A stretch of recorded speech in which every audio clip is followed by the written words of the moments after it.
Bienvenue à tous, merci d'être avec nous dans cette nouvelle édition du journal à la une de l'actualité. Le 9 septembre est la date fixée pour le début du dépôt de candidature pour l'électorat présidentiel.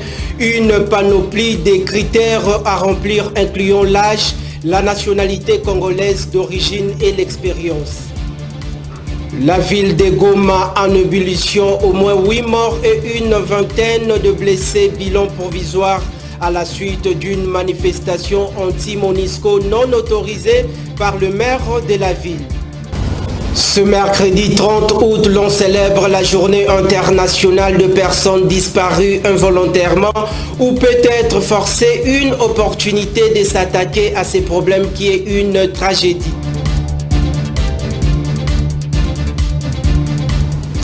Démarrons cette édition par la clôture du premier conclave du génie scientifique en République démocratique du Congo le mardi 29 août dernier au Palais du Peuple à Kinshasa, ouvert le 19 août dernier. Cet événement visait la promotion des inventions et des innovations Made in Congo. À l'issue de ces conclaves, le chef de l'État, Félix Antoine Tshisekedi Tshilombo, a instruit au Parlement et le gouvernement de prendre des dispositions pour l'implémentation des recommandations qui en découlent. Commentaire d'Eric Mboa.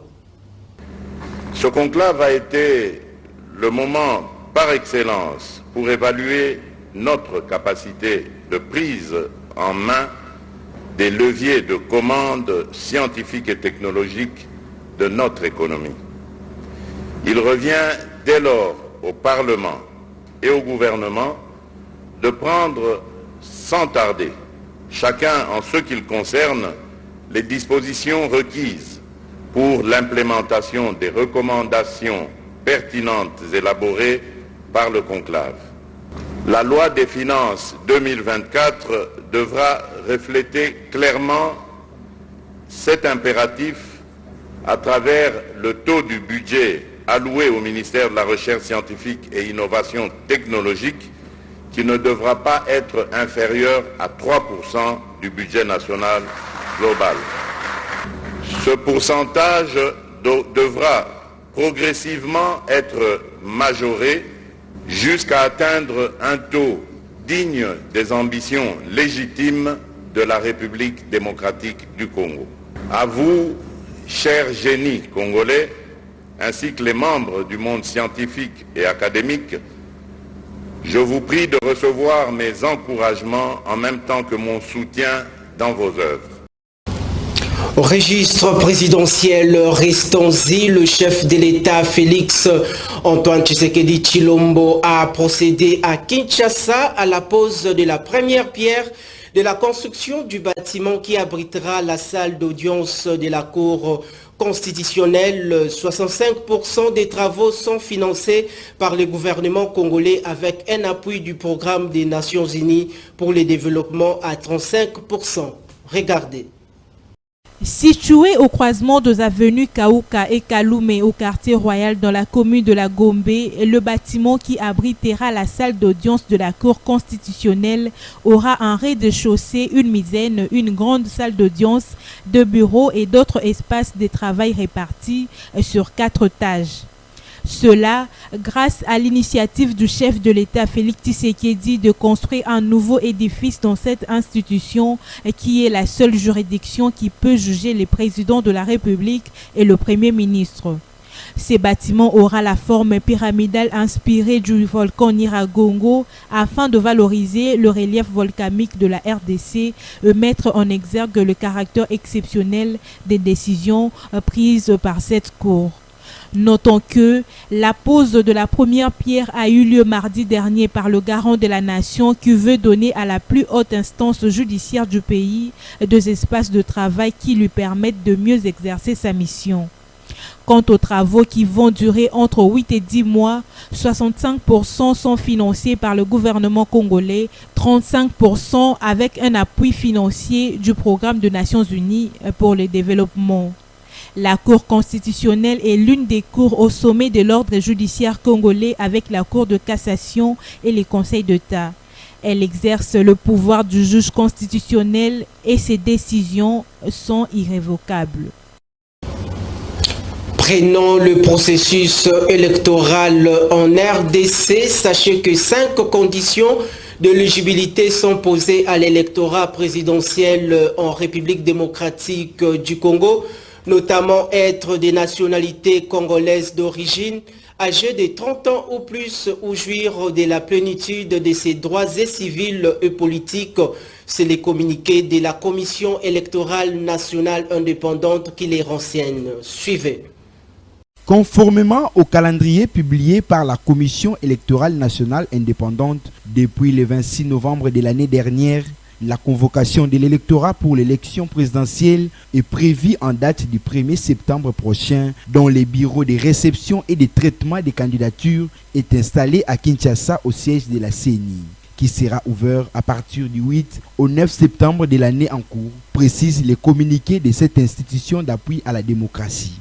Comme prévoit l'article 100 de la loi électorale en cours, rappelant que la circonscription électorale pour l'élection présidentielle est toute l'étendue du territoire national. À cet effet, tous les candidats sont conviés à remplir les conditions reprises à l'article 103 de la loi pour être éligible. Posséder la nationalité congolaise d'origine, être à l'âge de 30 ans au moins, de jouir la plénitude de ses droits civils et politiques, avoir un diplôme d'études supérieures ou universitaires ou soit justifié d'une expérience professionnelle d'au moins 5 ans dans les domaines politiques, administratifs ou socio-économiques et enfin avoir la qualité d'électeur ou se faire identifier et enrôler lors du dépôt de sa candidature. Telles sont les dispositions fixées pour être éligible à la présidentielle de décembre de l'année en cours. Le dépôt de la candidature à la magistrature suprême en RDC comprend une déclaration et des pièces dont la caution est de 150 millions de francs congolais à verser dans le compte du trésor public. La Commission électorale nationale indépendante invite les participants au respect des délais fixés et au chronogramme pour éviter les retards aux élections de décembre.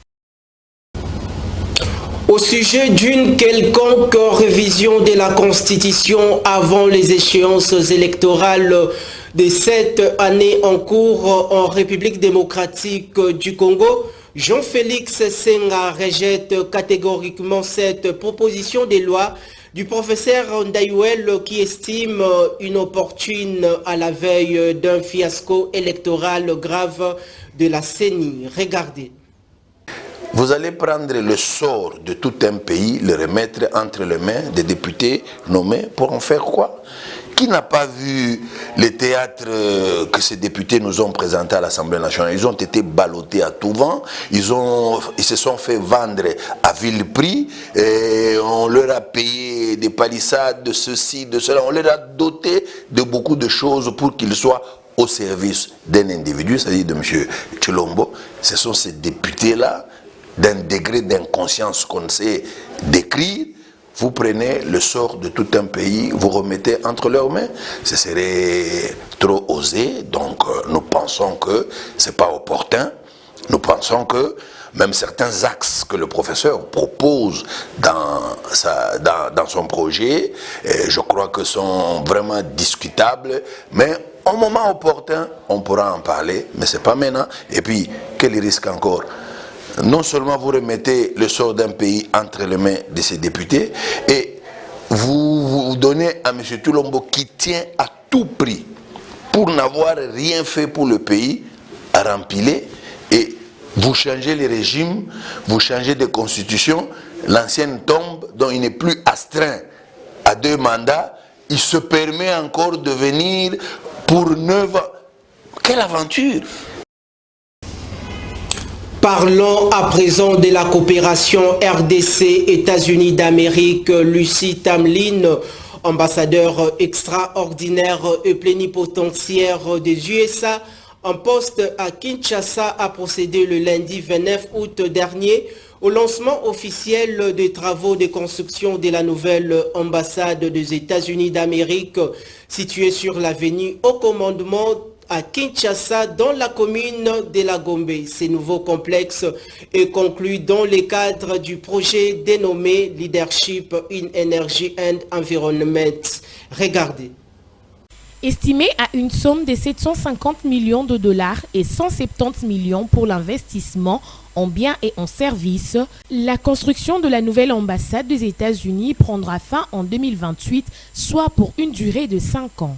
Notons que l'ambassadeur extraordinaire et plénipotentiaire des États-Unis en République démocratique du Congo, Lucy Tamline, a procédé au lancement officiel de travaux de construction de cet édifice le mardi 29 août dernier.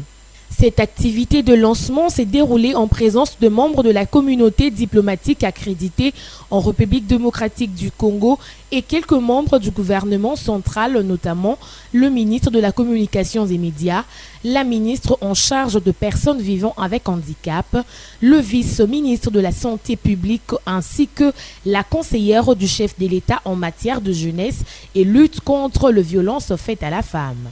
La nouvelle ambassade des États-Unis prévoit d'incorporer des techniques innovantes pour offrir un maximum d'ombre en installant des panneaux photovoltaïques pour atténuer environ 30% de la consommation d'énergie, mais aussi la conservation d'eau en intégrant une sélection de plantes locales et une technologie intelligente d'irrigation.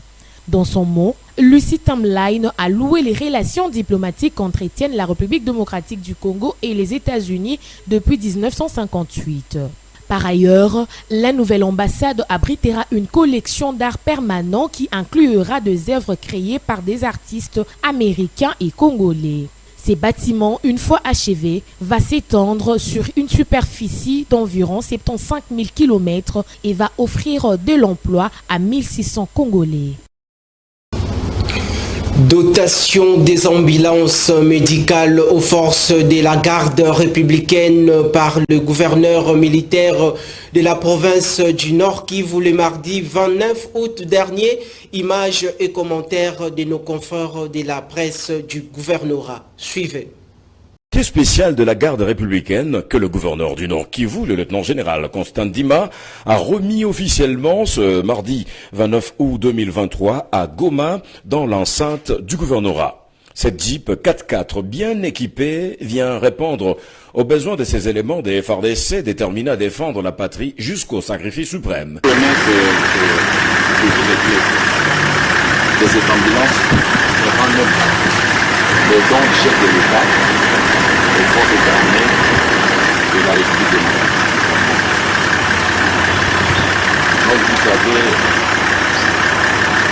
le fait qu'il nous donne une idée, c'est arrivé en rapport avec le chef de l'État avait passé les confiance et il a compté aussi avec l'unité. Cette ambulance a été réceptionnée par le colonel Bawili Mbolitini, Donatien, commandant du 19e régiment force spéciale de la garde républicaine, qui a promis de l'utiliser à des fins utiles. Merci président général pour votre don. Au niveau politique aussi, une utilisation rationnelle au bénéfice de notre unité et aussi au bénéfice de toutes les entreprises. Merci. À vous. Merci. Tout en remerciant le commandant suprême des FARDC qui ne cesse de monter en puissance. Le question consacré à la société, parlons-en, plusieurs morts dont un policier et de blessés suite à la tension qu'a eu lieu ce mercredi 30 août dans la ville de Goma en province du Nord Kivu entre les forces de l'ordre et les éléments de la secte La Foi naturelle judaïque vers les nations alors qu'ils tentaient de manifester. Ces mouvements appelés Wazalendo exigent le départ de la MONUSCO sur le sol congolais et la continuité de la lutte pour l'indépendance. Suivez. Des coups de feu dans différents coins de la ville de Goma se sont fait entendre aux premières heures de ce mercredi à l'annonce de la manifestation des membres de la secte Wazalendo. Activité paralysée dans cette partie du pays au motif de la lutte pour l'indépendance du Congo, de l'Afrique et le départ effectif de la mission onusienne œuvrant en RDC depuis les années. Les manifestants accusent les forces de maintien de la paix de ne pas protéger le civil alors que la violence s'accroît. Nous avons un agresseur qui menace la sécurité de la République et ces gens sont en train de jouer les jeux de l'ennemi. Ils sont manipulés, drogués. On les achète avec les billets de banque pour semer l'insécurité. Les membres de ce mouvement ont manifesté en revendiquant contre les massacres qui touchent la partie est du pays. Ils ont incité les forces armées à se déployer sur plusieurs axes routiers de la ville. Les forces de la police, quant à elles, auront lancé un assaut sur le quartier général de la secte situé dans la commune de Karisimbi au quartier Katoyi, causant des décès et de blessés.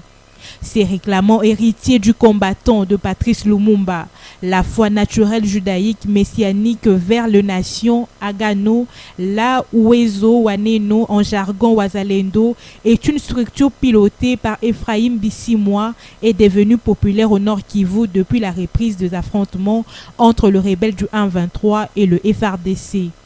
Initialement utilisé pour désigner tous les groupes d'autodéfense qui combattent auprès de l'armée congolaise, défendant la terre de leurs ancêtres contre l'agression étrangère.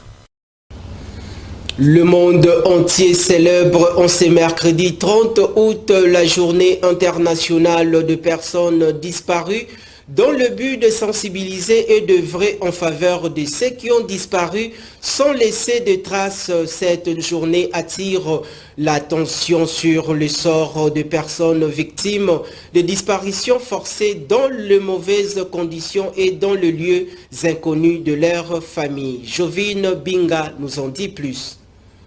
Derrière chaque personne disparue se trouve une famille affectée par douleur et l'incertitude. Ainsi, tout le 30 août de l'année, le monde se rassemble pour la journée internationale de personnes disparues. L'objectif est d'attirer l'attention sur les sorts de personnes victimes des disparitions forcées dans de mauvaises conditions et dans les lieux inconnus de leur famille. Des centaines de milliers de personnes sont parties disparues dans le monde en raison d'un conflit armé, d'une autre situation de violence, d'une catastrophe naturelle ou de la migration. Beaucoup d'entre elles disparaissent à tout jamais et l'on ignore tout leur sort. En effet, les familles et les amis de victimes éprouvent une profonde angoisse ne sachant pas si la victime est en vie et le cas échéant où elle est détenue, dans quelles conditions et dans quel état de santé. Les disparitions forcées font souvent partie d'une stratégie pour faire régner la terreur. Alors qu'elles étaient très répandues au sein des dictatures militaires, elles sont aujourd'hui perpétrées dans des complexes situations de ces conflits internes, en particulier en tant que moyen de répression des opposants politiques.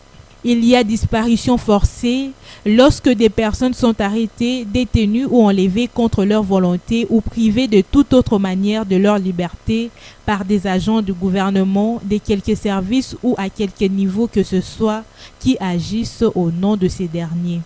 Nous avons tous des souvenirs, exprimons notre solidarité avec les familles brisées.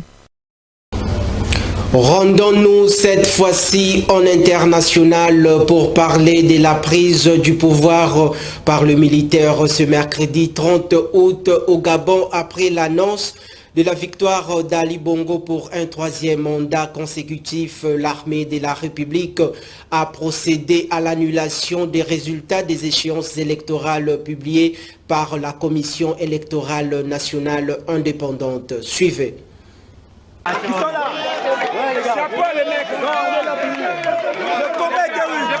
C'est la joie dans les camps de la population, comme l'on peut constater dans le riz et grands acteurs de Libreville, capitale du Gabon, dans la matinée de ce mercredi 30 août. Le peuple témoigne son soutien à l'armée après la prise du pouvoir par cette dernière, peu après la publication des résultats de l'élection présidentielle au Gabon remportée par Ali Bongo pour un troisième mandat, chose déplorée par l'armée et la population qui appelle les Gabonais au calme. Les militaires devant la chaîne nationale ont annoncé la dissolution des institutions et la fermeture des frontières jusqu'à la nouvelle ordre. Au nom du peuple gabonais et garant de la protection des institutions, avons décidé de défendre la paix en mettant fin au régime en place. À cet effet, les élections générales du 26 août 2023 ainsi que les résultats tronqués sont annulés. Les frontières sont fermées jusqu'à nouvel ordre. Toutes les institutions de la République sont dissoutes. Le président gabonais est sous une résidence surveillée avec 7 autres personnalités en état d'arrestation selon les militaires putschistes. Pendant ce temps, c'est le général Brice Oligui Nguema, chef de la garde républicaine, qui est porté en triomphe après la chute du régime d'Ali Bongo par l'armée 14 ans après au sommet de l'État. Signalons par ailleurs que c'est depuis 2021 que l'Afrique connaît des situations de coups d'État dont le Soudan, le Tchad, le Mali, le Burkina Faso, le Niger et le Gabon qui s'ajoutent parmi les nations sous contrôle militaire.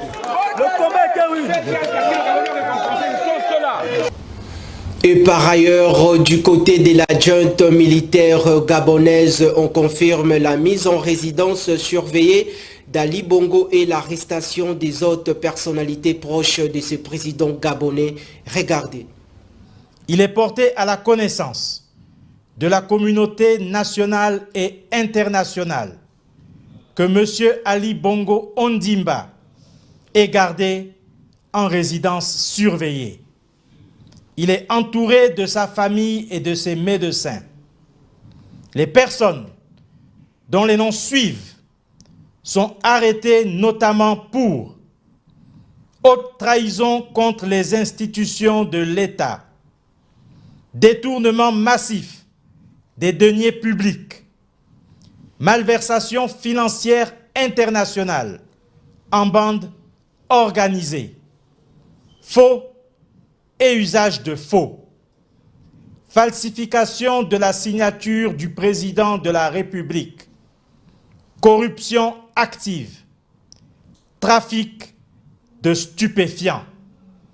Il s'agit de Noureddine Bongo Valentin, Yann Ghislain Ngoulou, Mohamed Ali Saliou, Abdul Oseni, Jesse Ella Ekoga, Steve Nzeko Dieko, Syriac Mvouranjami.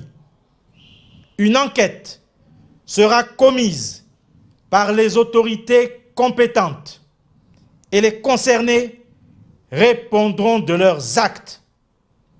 Peuple gabonais, c'est enfin notre essor vers la félicité. Que Dieu et les mânes de nos ancêtres bénissent le Gabon.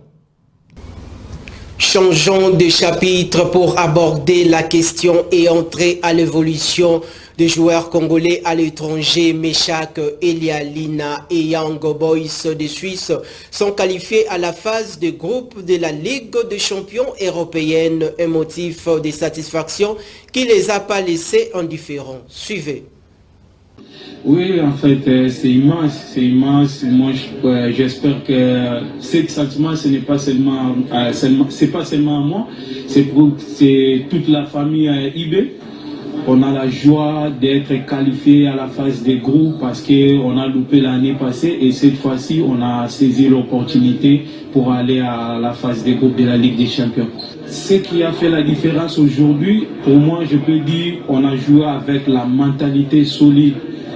On avait dit, peu importe de la situation sur le terrain, on reste soudés et on va aller agresser notre adversaire jusqu'au bout. Et je pense que tous ensemble, on a fait ça jusqu'au bout. On n'a pas encaissé le but. Donc pour moi, je dois remercier tous mes coéquipiers ainsi que le staff technique et toutes les grandes familles de IB. Et aussi, ils étaient là pour nous pousser du début jusqu'à la fin du match. Ouais, parce qu'on avait bien étudié l'adversaire au match aller. Et dès que je suis parti à côté droit, c'est là qu'on a déclenché toute la situation du début jusqu'à la fin du match. J'espère qu'on a bien fait tous ensemble et voilà les résultats. Aujourd'hui, on est qualifié. Dire calme, je suis pas calme. Dès que je vais rentrer au Vexin, je pense que ça va être des bordels avec mes coéquipiers. Donc, on est qualifié pour la 3e fois. L'année passée, on avait loupé. Là, maintenant, on est à la phase des groupes. Donc, il y a une grande joie, vous ne pouvez pas imaginer. Dans un autre registre, victoire du tout-puissant Mazembe ce mercredi 30 août dans la ville de Lubumbashi face au groupe Bazano en 2e journée de la 29e édition de la Lina Foot et cela lui permet de rester à la tête du groupe A. Suivez. C'est sur un score sans réponse qu'est se soldait la rencontre sportive de ce mercredi 30 août au stade Tout-Puissant Mazembe dans la commune de Kamalondo, dans la ville de Lubumbashi, opposant les Corbeaux au groupe Bazano en 2e journée de la 29e édition de la Ligue nationale de football cette saison. Après un nul dans les 45 premières minutes du jeu, c'est au retour des vestiaires que tout s'est joué en faveur des hommes du technicien sénégalais Lamine Diaye. Déjà à la 50e minute du jeu, Joël Beya ouvre les chemins du filet pour les Corbeaux avant Magloire Tamboué à la 60e, Boubacar Manikoye à la 84e minute et Kevin Mundeku à la 1 minute du temps réglementaire. Score final 4 buts contre 0. Grande victoire pour les tout-puissants Mazembe avec des satisfactions après leur belle entame à Kolwezi en première explication face à Simba par une note d'1 but à 0. Clôturons par les valeurs nutritives. Que savez-vous du maracuja? Plus de détails de Ritemboa. C'en est donc fini pour aujourd'hui. Vous qui venez donc de nous rejoindre, voici donc le rappel de nos principaux titres. Le 9 septembre est la date fixée pour le début du dépôt de candidature pour l'électorat présidentiel. Une panoplie de critères à remplir incluant l'âge, la nationalité congolaise d'origine et l'expérience. La ville de Goma en ébullition, au moins 8 morts et une vingtaine de blessés, bilan provisoire à la suite d'une manifestation anti-Monisco non autorisée par le maire de la ville. Ce mercredi 30 août, l'on célèbre la journée internationale de personnes disparues involontairement ou peut-être forcées, une opportunité de s'attaquer à ces problèmes qui est une tragédie.